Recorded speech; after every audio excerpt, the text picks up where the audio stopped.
Excellencies, distinguished delegates, ladies and gentlemen, it is now time for the first of today's special session, Innovations for CRVS, which has been organised by three of the organising partners for the conference, UNICEF, WHO and Plan International.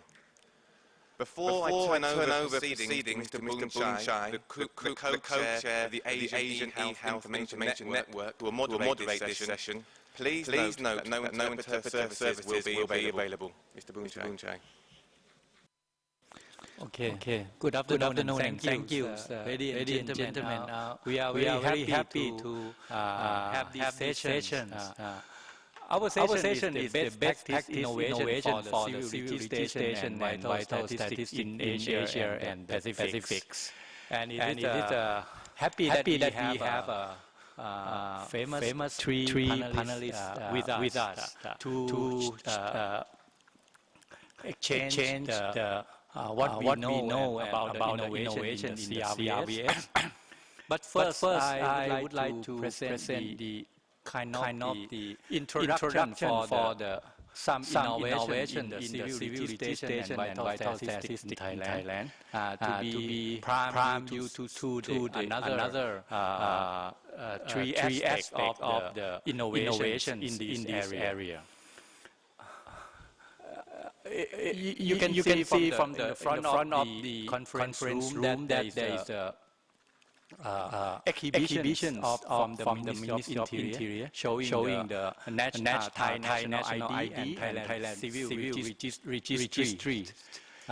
Civil registry in Thailand has quite long history, 2 to 3 decades. And you can see from this slide that we starting with the handwritten registry, then to the computerized registrations, and the development of the national citizen ID identifier card, from the handwritten typing to the computerized and then to smart card. To do that, in 1982, you can see from the slide that hundreds of PC workstation to entry data about the people in Thailand at the time from the PO registry to centralized database at the Ministry of Interior. From that day, today we have workstation for the registrar across the countries. We can say that almost every district, 700 to 800 districts in Thailand, we can go and register birth, marriage at that point, and also extend the services to the place like in the supermarket or in the subway. If you stay near Paragon, you can see one small office that provide the service regarding to the registries of the household registries. The other innovation is the mobile office and mobile car to provide the registration services and also issue the national ID. We have a citizen identification number which known in Thailand as the 13-digit number. This number when do a lot of transaction associate the government and private. For example, to this day we reach universal health coverage, and people has a motivation to register their birth because once they register, then they will get the children will be eligible for healthcare service from that day, and this is also the free educations. Another benefit or utilization of the civil registration is the vital statistics. In 1996, the Ministry of Interior and Ministry of Health collaboration, and the Ministry of Interior provide the data exchange group of data that for the Ministry of Health. Birth, death data are now online between the two ministries. And also when we have universal health coverage, there is also the data exchange and synchronization between the Ministry of Interior and National Health Security Office. For the birth certificate, why we have increased coverage. This is because of the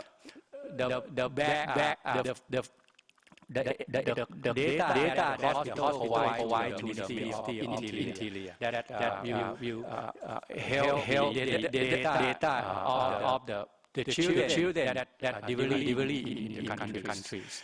With this vital statistics has benefit from the civil registrations, and we now have more current and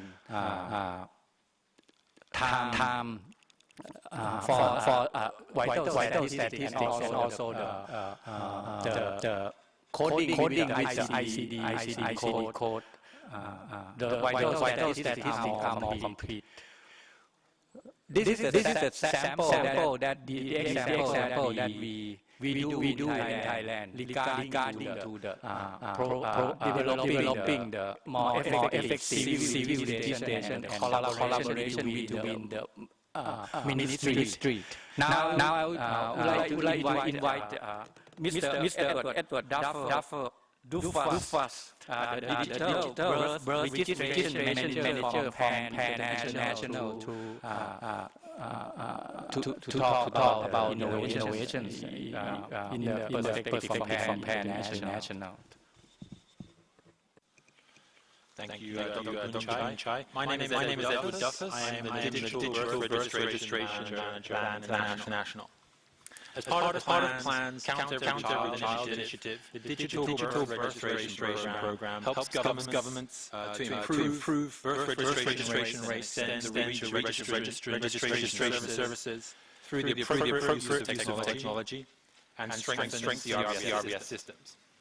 Although this program is primarily about providing birth registration certification as a child right, we realize the full benefit for children, their communities, and the countries where they live can only be attained when birth registration is part of an effective CRVS system.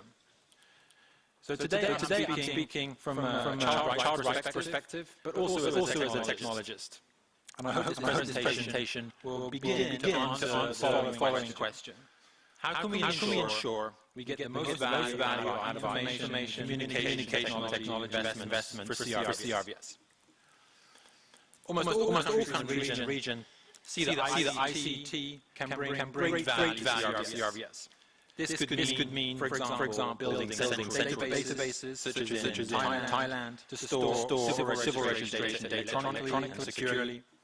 It could be electronic data capture that increases accuracy and efficiency of registration offices. It could mean integrated solutions with national ID and voter registration. It could be health systems providing the source of birth and death records. Or it could be extending the reach of registration using mobile phones. All this technology already exists, and there are now a number of software platforms which are being developed, which will be explained in some of the following presentations. So this is great, as ICT can play a pivotal role in modernizing CRVS. But we should also be realistic. Sometimes ICT does not deliver all that is expected of it, and we need to understand why. In my experience as an IT consultant in the public and private sectors across many countries, I have found there are similarities between projects which did not deliver the intended improvements. So on this slide, you can see what they are. Firstly, and most importantly, unclear system requirements. So writing good system requirements, which defines an ICT solution, is difficult. If system requirements are not clear, then much time and money will be lost in designing and then redesigning ICT solutions. Second problem is inappropriate use of technology. This may happen if technology is selected before understanding what the solution must actually do, typically referred to as a technology solution looking for a problem. For example, selecting a software which is highly performing but requires a level of infrastructure which is not widespread in country. Thirdly, poor project governance and vague objectives, particularly in the case of CRVS, as we've heard already this morning, which is interdisciplinary. A lack of consensus about what the project is trying to achieve may lead to a misunderstanding and disappointment later in the implementation.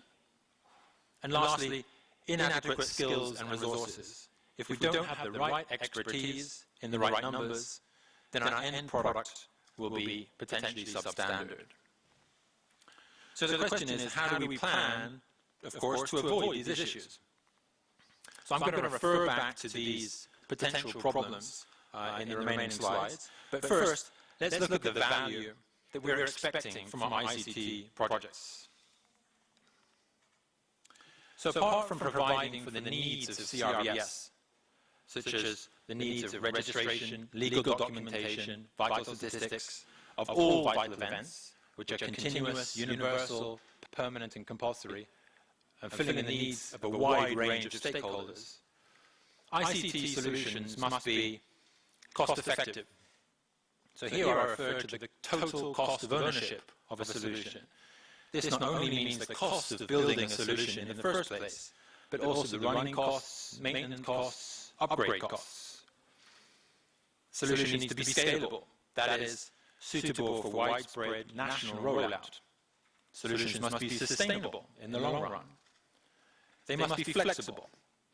We need to be able to define solutions that can adapt to changing needs in the country in the future.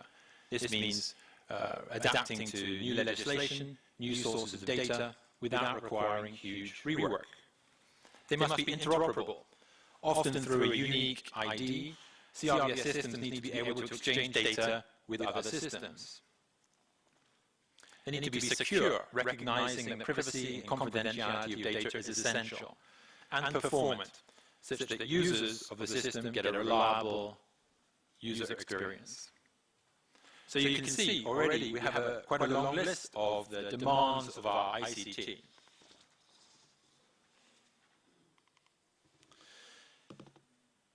So this slide is saying only one thing.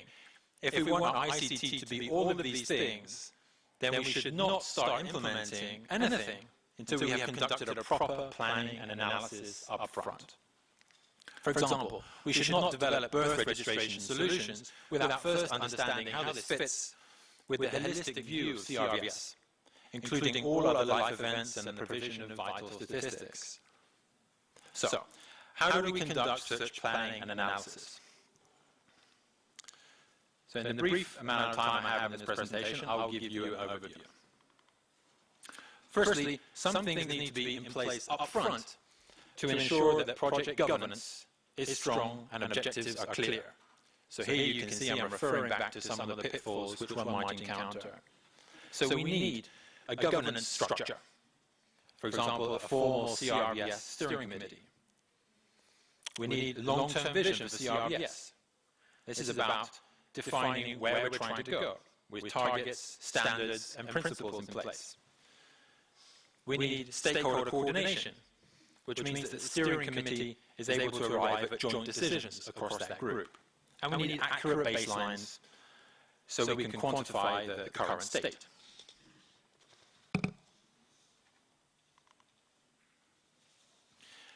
Next, to ensure clear system requirements.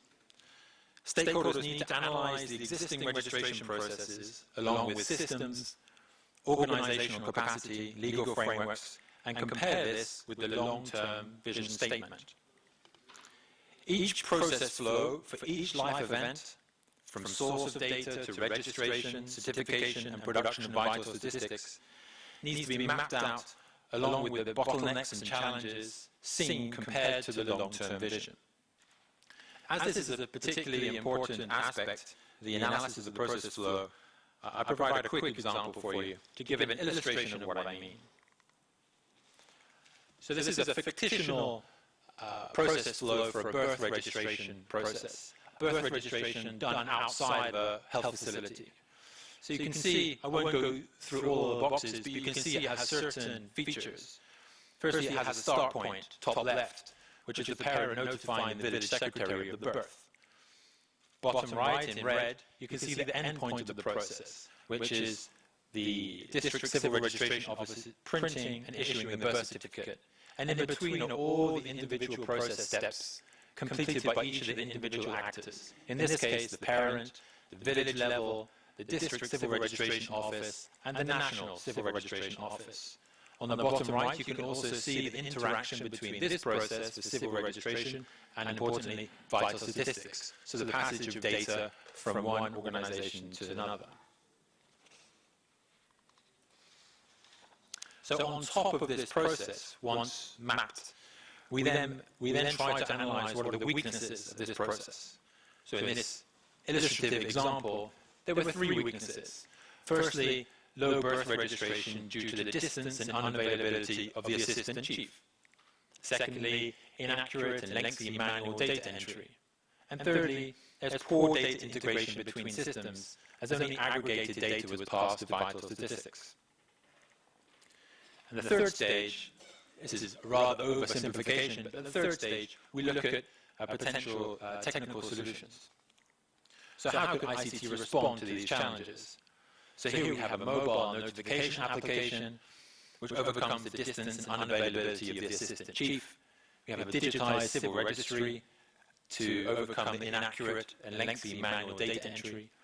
And bottom right, we have open data standards and application interfaces to overcome the poor data integration. So this is clearly an oversimplification, but illustrates how the use of technology comes about through understanding the system needs and as a structured, rigorous process. So this so-called gap analysis will provide the inputs that technical departments can use to design systems, but systems which are based on a real need of CRVS systems.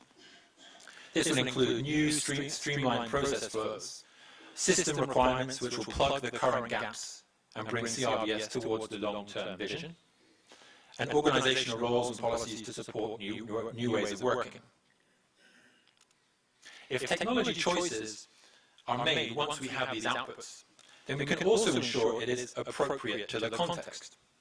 Remember back to some of the pitfalls, that was one of the other pitfalls. For example, we could do a comparison of different software products based on a defined list of system requirements at this stage. Clearly, this is just a high-level overview. Full analysis of this type takes months, as currently being conducted by plan together with government in Pakistan. And I'll be happy to explain to delegations how this can be conducted in more detail and result in a fully defined digital birth registration program. Please feel free to come and speak to me after the session. I'm here all week. Incidentally, we call this the technical analysis phase of ICT systems across all stakeholders. Secondly, analysis of the existing CRVS processes and systems is essential to define clear system requirements. And thirdly, appropriate technology can only be defined once system requirements are fully known. So these are three simple ways we can plan ahead to safeguard our ICT investment. Thank you.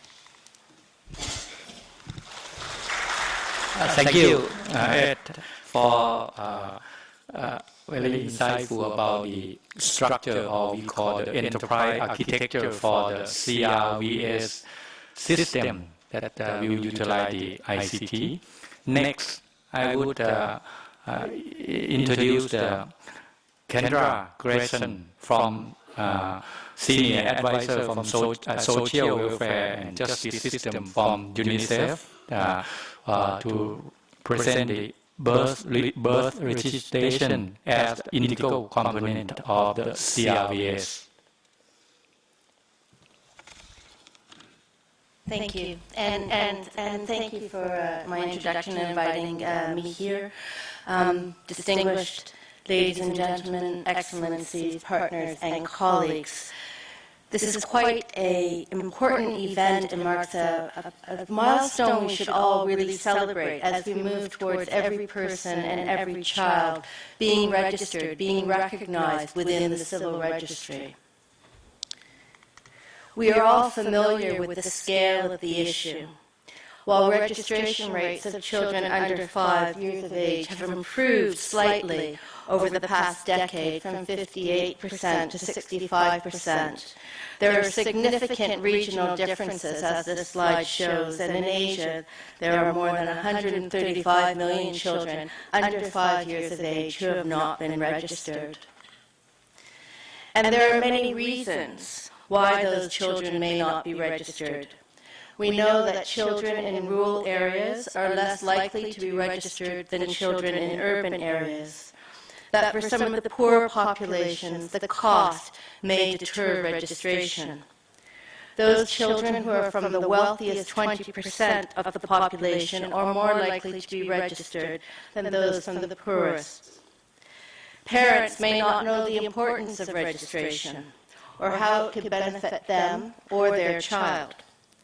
The language used to conduct the registration may be a barrier, as may cultural rites of passage. Some people may be reluctant to register their children, such as refugees and unwed mothers.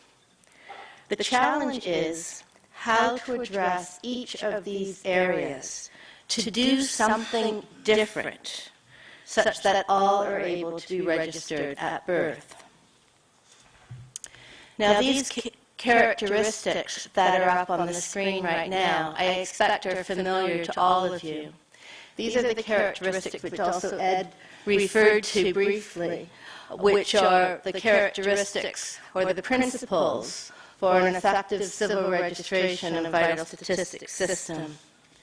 What we've done here is really detail them a little bit more in line with birth registration specifically, which is part of the civil registry. Having these in place and functioning are seen as key to make the change to address the barriers.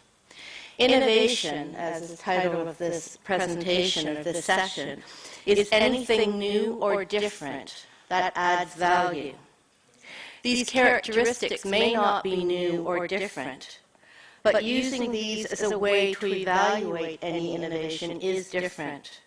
When reviewing any innovation for birth registration, each of these characteristics needs to be considered and the innovation measured to ensure that they are supporting and sustaining them. So what does the innovation, or how does the innovation impact on birth registration being without cost, being continuous, permanent, available, universal, confidential, timely, accurate, and when all those characteristics are in place, also compulsory? So how can we use innovation to ensure that these basic characteristics continue? For the discussion today, I will focus on the first one, that birth registration is part of the civil registry. It has to be. There is no option on that. It's a given. Birth registration is the official recording of the child's birth by the state. It is part of an effective civil registration system and acknowledges that person's existence before the law and establishes family ties. So to try and separate out a little bit, as was done in this morning's presentation, between the civil registry and the vital statistics, and where does birth registration fit with those? Ideally, a birth is attended by someone who can register and report on the particulars about a vital event to the health authorities, who can in turn simultaneously will report to the statistic authority and notify the civil registry for their enrollment in the legal registry. The enrollment into the civil registry is a legal, juridical act that gives rise to other rights. The recording of the vital information gives rise to statistical information that is key for public sector decision-making. If it were a perfect world, the difference between the number of live births in a year and the number of children enrolled in the civil registry in that same year would yield the actual number of unregistered children. So it is with the civil registry system that births are registered. This fulfills a child's right under Article 7 of the UN Convention on the Rights of the Child. With this registration, a child can more easily access other rights and entitlements. Knowing a child's age can ensure that age legislation is enforced and thereby preventing child marriage, child recruitment into armed forces, child labor. Knowing a child's family connections, family relationships and place of birth may support prevention of child trafficking and support child reunification efforts such as experience from separation in emergencies or in placement in alternative care. Having a birth certificate may be required to attend school, to go to the doctor, to get a school leaving certificate. It is also required throughout life, and in some countries is required to get a job, to get a driver's license, to get a passport. And it may be required for other forms of civil participation, such as voting. So birth registration is the passport to protection. The civil registration then may provide non-identifying information to another system, and that is of vital statistics. The civil registry is but one source of information for the vital statistics system. This system is essential for government planning and policy making. Knowing the number of children, of people, the whole population in a country, the different age cohorts, their location, is a necessary denominator for planning. How many immunizations are required? How many schools are needed, for example?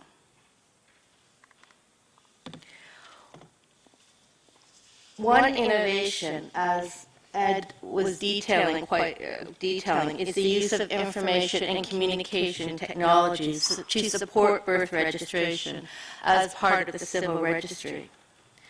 So looking at the characteristics and looking at the process for birth registration, we need to think about the established standards for technology, the policy implications, not only for those in government, but also what the population feels is important and feels comfortable with. What information does the population want to share with the civil registry, and the civil registry confidentially share with others? And finally, the legal framework that would need to recognize the use of ICT within the birth registration process. And further, we talk about a legal framework that's governing the civil registry, but also we talk about civil identification. So when we talk about civil identification, we talk about the process of adding additional attributes to ensure unique legal identities. And this is where we get into the discussion on the unique numbers or biometrics. So let's think about all of those parts when we're looking at ICT.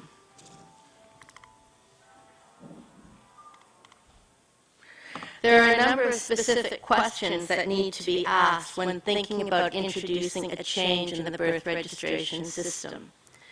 These begin not as Ed mentioned, not by thinking about what ICT can do, but what is the current process, and then be able to look at those barriers as Ed laid out and where ICT may be part of it.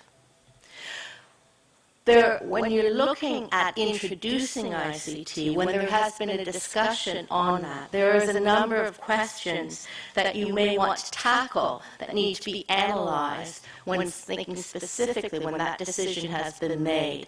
Some of those are on the screen right now, such as how the birth registration is more efficient. How is personal data being considered throughout the life of the CRVS? What about data storage and retrieval? Where is that from? How is that stored? How do we verify the data from all those different places that the data is going into the CRVS and also where it's coming out?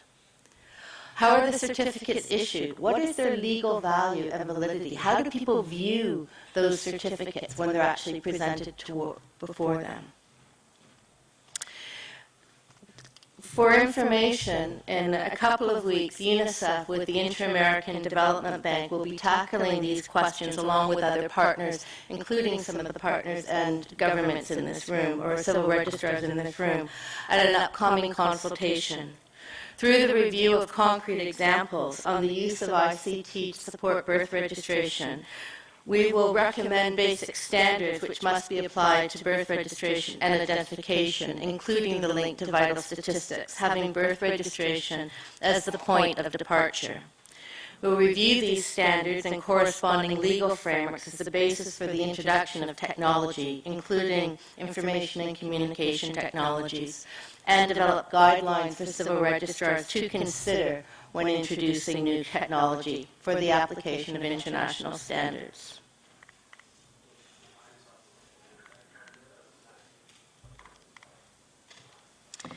Birth registration is a passport to protection, and ensuring a unique and legal identity for all from birth is possible by strengthening alliances and making use of tools to bring the civil registration closer to the population. Thank you. Thank you, Kendra. Kendra has emphasized the birth registration system as a system in the CRVS, and also mentioned the role of the ICT in improving the birth registration. Next, I will go to my close friends, Mark Randy from the coordinators and health intelligence and innovation division of health system, the World Health Organization regional office for the Western Pacific. Thank you very much, Dr. Boonchai, distinguished delegates, and ladies and gentlemen. Time is short. As the last presenter, we do want to have some time for a little bit of discussion, so I might move rather quickly or gloss over a few key points. But what I wanted to share was thinking about health as an entry point, and where we see a lot of innovation occurring already with the use of ICT is particularly around birth and death notification and registrations. However, more broadly speaking, we're seeing a lot of investments in ICT spanning the full spectrum of civil registration that is used primarily to generate vital statistics. And so it's within this domain that I will share some brief remarks. So there's three keys to success that I want to add, building on what was shared already by the previous presenters. Thinking about not the solution, but starting from the user's perspective and building on that to ensure that what is developed, including designed and deployed, meets the expectations of those who will benefit. Number two is this reiterating the importance of adhering to standards and guidelines with an aim to ensure that these systems are interoperable and taking advantage of reusable solutions that might be more cost-effective. I can share as well, for example, in the Pacific, with the Secretary of Pacific for the Pacific Community, we'll be leading an effort to do exactly this, find what are those common ICT and other data standards that can be most helpful for improving civil registration vital statistics. And then lastly, I'll touch on how we can learn from the success and failures of others, and why it's important that we have peer-to-peer networking to learn firsthand. Now, this is a slide just to show you the types of examples of ICT investments being made already in CRVS. You'll see a number of words there around birth registration, and you'll see imagery of cellular phones that are quite common way to empower midwives, community health workers, local civil registrars to record these events. You'll see reference to proprietary software that are on the marketplace, as well as open source solutions that are available as well, such as RapidPro or OpenSRP. On the lower left are some interesting investments in tools, including IRIS, which is an automated coding platform for helping to identify underlying cause of death in accordance with ICD-10, and InterVA, which is a verbal autopsy tool for improving the automation of identifying that cause of death or most likely cause of death based on verbal autopsy results. I'm just going to use one example just to tell a story of ways that we can learn by doing. And this is through the Thrive Consortium. That's the Technologies for Health Registries, Information, and Vital Events Consortium that has created an open source platform called the Open Smart Register Platform. There are other platforms, including RapidPro, that UNICEF and others have invested in as well. The point of this is to suggest that we consider what is available and consider ways to modify and adapt to make existing products more useful. And in this particular example, there has been a previous investment to support the reproductive maternal newborn child health continuum. It has features in there already that support birth registration as well as infant and maternal deaths, for example. And this has been being expanded to include other civil registration events as well as verbal autopsy. Creating interfaces that are intuitive. This is very, very important and recognizes the value of getting user inputs throughout the planning and design processes of any ICT solution that is deployed. Coming up with very simple and easy to use forms and ways to actually encode and collect that information is also important. It's also essential, and I believe Ed, as well as Kendra reiterated this, that these are standards compliant with, in terms of ICT standards, but also guidelines from standards development organizations, the WHO and others, but to ensure that forms and the way that data is collected, managed, and shared is also conforms with standardized approaches.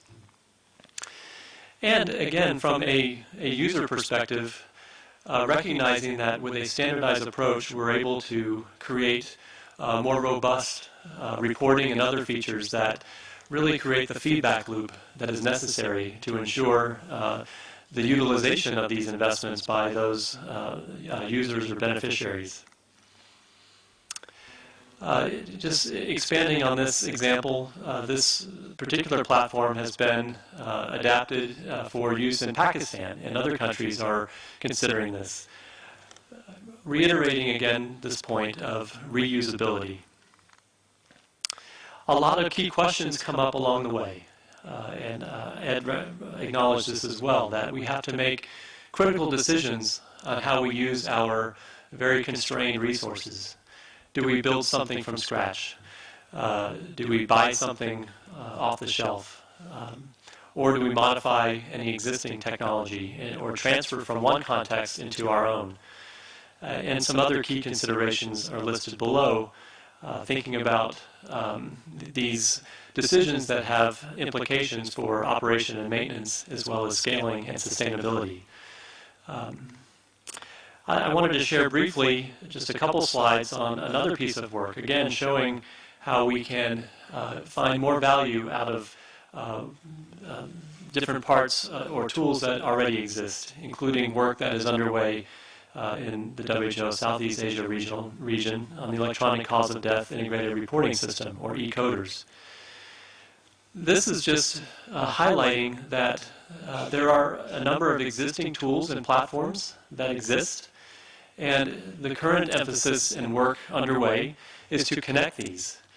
For example, looking at the top, references a piece of software called DHIS2, which is an integrated health information system for primarily for district aggregate data reporting. But how can we link this automated coding tool for mortality and cause of death data to that, as well as some of the verbal autopsy tools? Forgive me for limited time, but the opportunity here is to find innovative ways to create the right interfaces that allow these different pieces of software to communicate with one another. And that is feasible and quite practical as well. And finally, I wanted to just make you aware of a couple of documents. One is a couple years old, which was a systematic review of some of the existing examples as of a couple years ago of electronic or mobile civil registration and vital statistic interventions in low and middle income countries on your screen at the top. And then from a meeting in July, and all of you would have maybe have received this handout or it's available in the back, it captures a lot of the examples of innovations that have been implemented across many countries here in this region.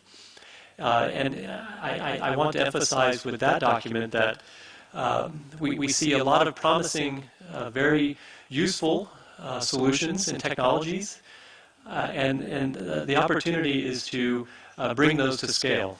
And so to help to enable increasing availability and reuse of promising innovations in technology, I would also want to highlight now that there are existing collaborative communities of practice in this region, including the Pacific Health Information Network, the Asia eHealth Information Network, and the newly formed Asia Pacific Civil Registrars Network that emerged from the meetings in July. And there'll be more discussions on that community also, as they are gearing up for their work plan for knowledge exchange as well as peer-to-peer technical support. The point I would like to emphasize here and now is that there's no better way to learn than from one another. And whether you recognize any of the projects in this handout, I encourage you to seek and learn from your colleagues and start a dialogue to understand what makes those systems work and successful. And just to refer back to these keys to success, I hope that throughout the course of not only this week, but as we continue to implement the Regional Action Framework, that we will embrace the use of information and communication technologies, continue to innovate, and find better ways to have more complete, timely, accurate information. Thank you. Thank you, Mark. Mark had shown emphasized a lot of point. One point is that ICT, there is a lot of the ICT tools that innovate to improve the CRVS. Emphasize on the collaboration, learning from success and failure between countries that work in the same area. And the third one, which is very important, is the interoperabilities of the system that we design, both for the processes and also with the ICT. So I think we have present three aspects of the innovation for the CRVS. I would like any comments and questions from the floor to ask our panelists, please. Okay, I see from Sri Lanka, please.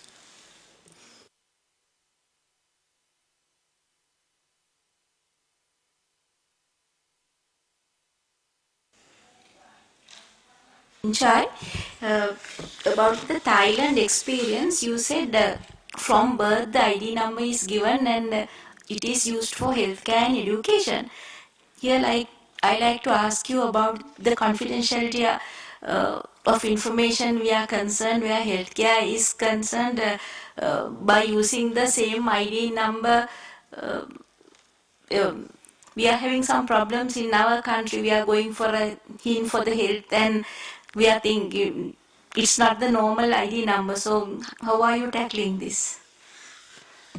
Okay, thank you. You hit at the very hot point. I think national ID or citizen identification number is not just the problem for each country, it's now international problem when we have the pervasive of the ICT. And this issue discussed in every communities, every force. I think national ID has pro and con, and not have national ID also have pro and con. It depends on the context and concerns of the countries and the people. This issue in Thailand, we also concerned with this, similar to many countries, and we are working on this too. How to secure and protect the privacy and confidentiality of the people.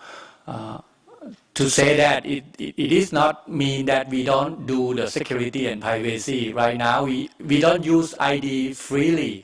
The Ministry of Interior, they also, when they provide access to their data, they're not allowed to look at all the database that they have.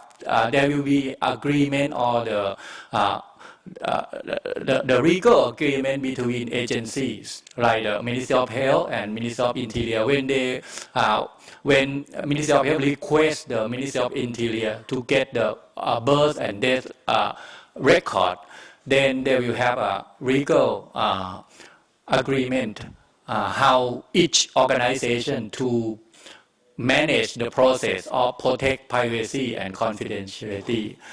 And also the centralized database, they have a system to look at the log that who access the database, and they will can track down to see what happened if someone breached the security. We can spend days to discuss about the issue of should we use the national ID or not to use the national ID. And you can learn from several countries. US don't have the national ID. Canada have national ID. Japan don't have national ID. Korea have national ID.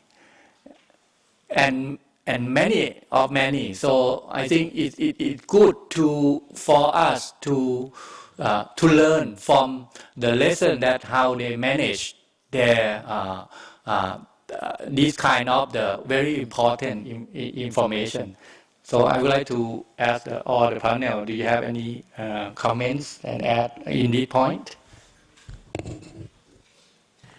Just to add briefly, I draw your attention to a recent meeting on ID management, where they talked about the separation of the ID and the civil registry, and using the civil registry as the basis for any ID or for any additional civic identification that would go onto it. So just to note that.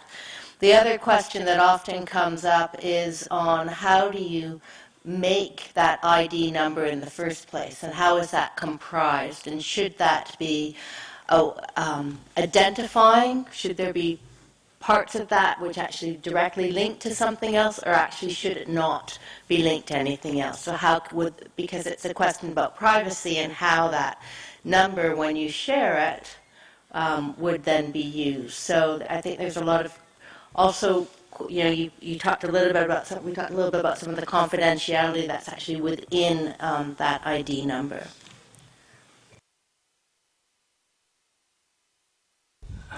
I would like to emphasize this, that registration process or registration system and ID is related, but it's not the same things. And people usually mixing these two things. Japan has a very good registration system. They can track every citizen in the countries. But they don't have the identification, a unique identification number for each. If I'm wrong, the delegate from Japan, please correct me. And it's not the same thing. And to my knowledge, most of the right now is the problem of building up the effective registration system. That was my my comments on additional comment on this. I saw Dr. Kasil from Malaysia, please. Thank you, Bunchai. Thank you, panel members. I learned a lot from the presentation. I have 3 points, one question, one sharing of info, and one recommendation. The first question was on Thailand. I believe the presentation was mainly on the citizens, and citizen refers to citizen of Thailand. And the question would be, how do you deal within the system the non-citizen that give birth in Thailand?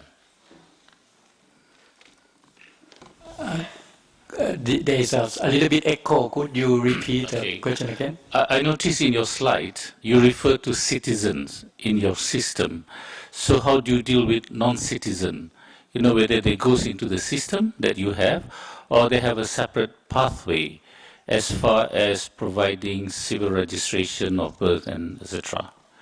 That is a question. I'm referring to your slide. No, I stand corrected. That's why I asked this question. And you also provide the statistic. So I was wondering whether you have the role of Department of Statistics to provide your statistic on CRVS. Yeah? And I have a point to share. Since Malaysia introduced the online registration, the Department of National Registration Department has been penalized if people don't come forward to register, or late registration, and they have removed the penalty to people who are late registers.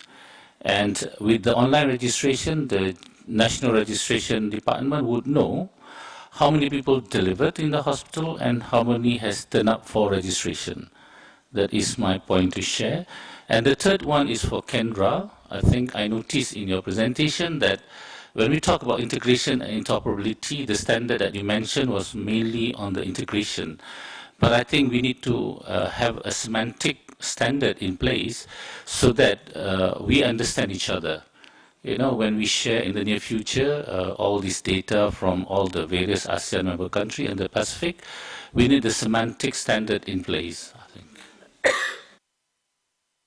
So I will repeat the question. The question is that how Thailand identify who is the citizen and not the citizen, and how the process is different.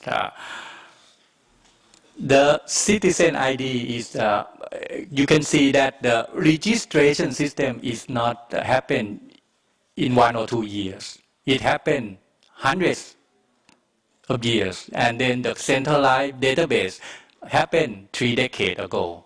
So the registration, the record of the registration is accumulated, and those are the citizens who birth and live in Thailand. So we have a record, track record of those. For the newly come, and it's not I mean the Thai citizen, then I think recently the government register the non-Thai also, and the process is if they come and they want to work in Thailand, and then they have to register, And for the illegals, laborers, before that we don't know how many of them are working in Thailand. But for the new government, they said we should register every workers that are come to work, and it's also the penalty for the employers that if they don't allow the employees that it's not Thai people to come and register. So we have a difference. We can be we facts, but it's the same registrations office, the central registration office, which under the Ministry of Interior, that do all these registrations. The second question is about the vital statistic and the National Statistic Office. National Statistic Office in Thailand mostly do the census and survey, and they also exchange data. We have a collaboration about this. And the vital statistic, which include the cause of death, which is need the ICD coding system, that will be done in the Ministry of Health. So with the record from the Ministry of Interior, the Ministry of Health will do the coding and then can provide the detail of the statistic. And the National Statistic Office, they can utilize the statistic about the ill and about the illness and death from Ministry of Health, and also we can triangulate with the survey that the National Statistic do with their survey and census. I think we are 5 minutes over the session, and okay. I will allow one question from India. Could be the short one, please. Yeah, it's more like a comment. There is often a confusion between civil registration and citizenship and citizen ID. And that is where a lot of countries keep migrants and illegal migrants from even registering. So I think we have to make it very clear, while the civil registrar certifies that a certain event of birth or death took place at a particular place at a particular time and date, he does not certify who the parents, what their nationality was, what their citizenship was, etc. So this legal distinction has to be kept in mind, that the civil registrar does not have the domain to go into citizenship issues. It is some other authority which determines the citizenship issues. And therefore, civil registrar should be kept out of the nationality and citizenship side. That would clear up a lot of confusions of what the birth registration certificate is actually giving. It is only registering that an event took place at a time, at a place, to so and so. So, very often this thin line is missed, and it goes on as if the birth certificate is also a certificate of citizenship. I just wanted to make that point. Okay, thank you. And I think we have run out of time, and thank you very much for your attention and very interesting question and comments. Thank you.